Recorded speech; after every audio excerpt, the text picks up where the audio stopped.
పార్టీలతోటి జెండాలతోటి సంబంధం లేకుండా రాజకీయాలకు వచ్చి 2006లో జెడ్పీటీసీగా గెలిచిండు. ఏడాదికే ఇండిపెండెంట్ ఎమ్మెల్సీగా గెలిచే వరకు పాలమూరు రాజకీయాలలో రేవంత్ రెడ్డి సార్ చరిత్ర సురువయ్యింది. చంద్రబాబు మీద పాయిరంతో టీడీపీలో చేరికై 2009లో కొడంగల్ ఎమ్మెల్యేగా అసెంబ్లీకి వచ్చేండు. తెలంగాణ వచ్చినాక రెండో పార్ గెలిచి అసెంబ్లీలో పార్టీ పేపర్ కూడా పనిచేసిండు. ఓటుకు నోటు కేసులో అరెస్ట్ చేసిండ్రు. అసెంబ్లీలో సార్ ను అస్సలు మాట్లాడనీయకపోతుండిరి. ఇక 2018లో కాంగ్రెస్ కండువా కప్పుకుంటే వర్కింగ్ ప్రెసిడెంట్ చేసింది హైకమాండ్. కొడంగల్ ఎమ్మెల్యే కోరిన 3 నెలలకే మల్కాజ్గిరి ఎంపీగా బంపర్ మెజార్టీ తోటి గెలిపించారు పబ్లిక్. 2021లో పీసీసీ అధ్యక్ష పదవి ఇస్తే ఆకాంక్షలి సర్కారు మీద కొట్లాట ఇంకిత పెరిగింది. పాదయాత్ర తోటి పబ్లిక్ లకు పోయిండు.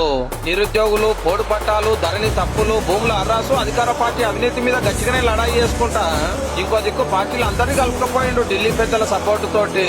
కామారెడ్డిలో రేవంత్ రెడ్డి సార్ పోటీ చేయకుంటే కేసీఆర్ సార్ గెలుస్తుండే.